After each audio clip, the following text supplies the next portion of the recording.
नमस्कार, मैं Gajendra Singh Dahiya CH news 24 से। जैसे कि आज एवन पब्लिक स्कूल में स्वतंत्रता दिवस के शुभ अवसर पर हम आए हुए हैं। आज यहाँ पे प्रोग्राम बहुत अच्छे तरीके से और बहुत ही भव्यता से बनाया गया है। आइए जानते हैं इनके प्रबंधक निदेशक श्री राजेश जी से कि वो क्या संदेश भारत देश को स्वतंत्रता दिवस के अवसर पर देना चाहेंगे। मैं Rajesh Batra, principal Avon public school तहसील कैंप से। सबसे पहले तो मैं आप सबको, देशवासियों को, तहसील कैंप वासियों को, नगर वासियों को इस पावन दिवस की, स्वतंत्रता दिवस की हार्दिक शुभकामनाएं देता हूं अपनी तरफ से, अपने स्कूल की तरफ से, मैनेजमेंट की तरफ से, बच्चों की तरफ से, कि ये दिन जो है हमारे लिए बड़ा ही सौभाग्य का दिन है कि इस दिन हमें आज़ादी मिली।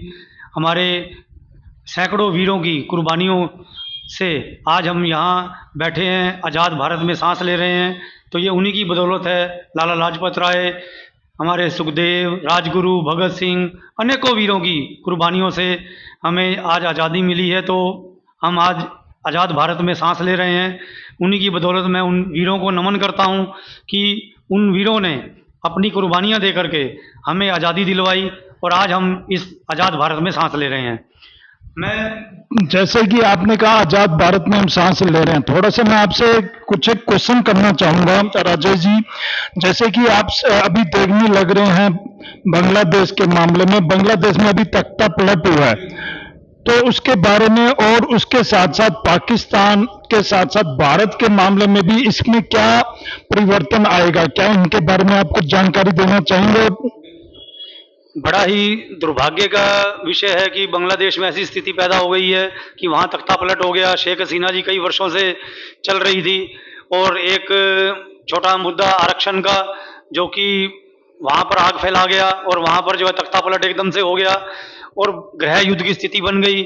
सेना ने सारी कमांड अपने हाथ में ले ली और अब धीरे धीरे स्थितियाँ सामान्य होने की तरफ बढ़ रही हैं, लेकिन बड़ा ही दुर्भाग्य है। मैं मतलब अपने स्कूल की तरफ से आपको ये बताना चाहता हूँ कि हमारे भारतवर्ष ने बांग्लादेश के निर्माण में अपना एक महत्वपूर्ण योगदान दिया है कि हमारा देश जो है जिस समय आज़ाद हुआ था, उसके बाद जो है जब विभाजन हुआ था, तो जब बांग्लादेश बना तो उसमें हमारे भारत का योगदान था।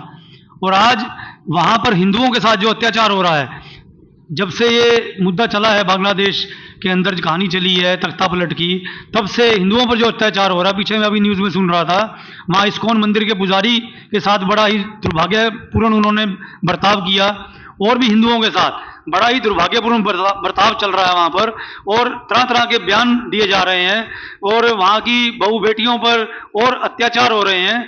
मैं भारतवर्ष अपने सरकार की तरफ भी इस मुद्दे की तरफ भी ध्यान दिलाना चाहूँगा कि वे हमारे यहाँ एक योजना चलाई उन्होंने अग्निवीर की, तो अग्निवीर के माध्यम से हमारे यहाँ भी बच्चों की भर्ती करें।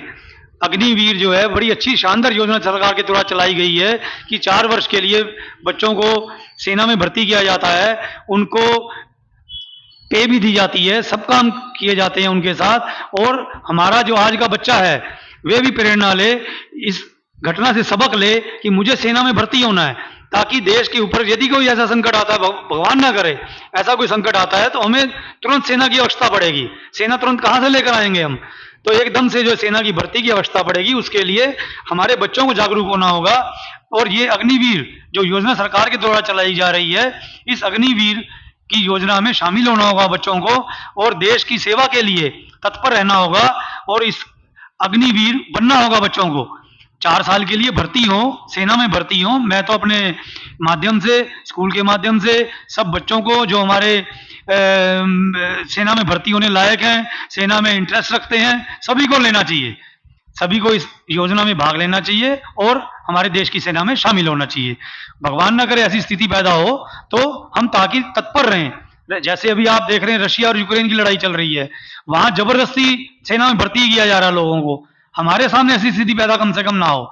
इजराइल हमास में युद्ध चल रहा है, वहां इतनी सेना की व्यवस्था है, बार बार सेना की व्यवस्था पड़ती है, तो हमें तो हमेशा युद्ध के लिए तैयार रहना चाहिए। हमारे पड़ोसी देशों में देखिए, बांग्लादेश की स्थिति देखिए आप, पाकिस्तान की स्थिति देखिए आप, पाकिस्तान में भी गृह युद्ध की स्थिति चल रही है, पाकिस्तान में भी किसी भी समय तख्ता पलट हो सकता है, कभी भी सेना अपने हाथ में ले सकती है वहां के शासन को।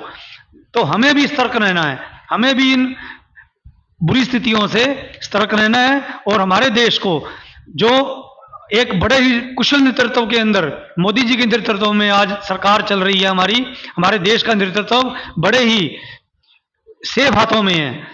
मोदी जी बड़े ही अच्छे कार्य कर रहे हैं। देश की विदेश नीति हमारी बड़ी अच्छी है और रक्षा नीति बड़ी अच्छी है।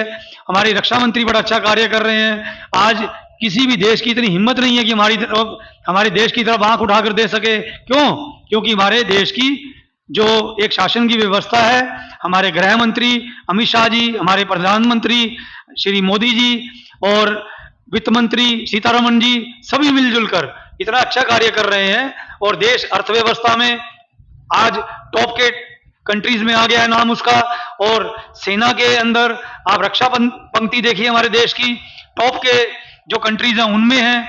तो मैं पुनः आप सबसे आग्रह करता हूं कि अपने बच्चों को आप इस अग्निवीर योजना का लाभ दिलवाएं और इनको बच्चों को प्रेरित करें कि वे सेना में शामिल हों, ताकि देश के ऊपर कोई भी संकट आए तो हमारा देश एकदम से तैयार खड़ा रहे।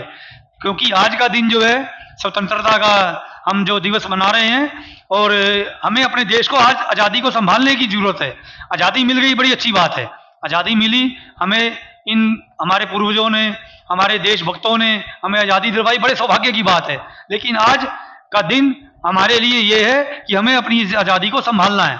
और उस आज़ादी को कैसे संभालेंगे? हम अपने बच्चों को सिखाएं कि अपने देश के लिए उनमें प्रेरणा डालें कि अपने देश के लिए कुछ भी कर जाएं, ताकि ऐसी स्थिति किसी भी देश के सामने पैदा ना हो, विशेष करके हमारे भारतवर्ष के सामने।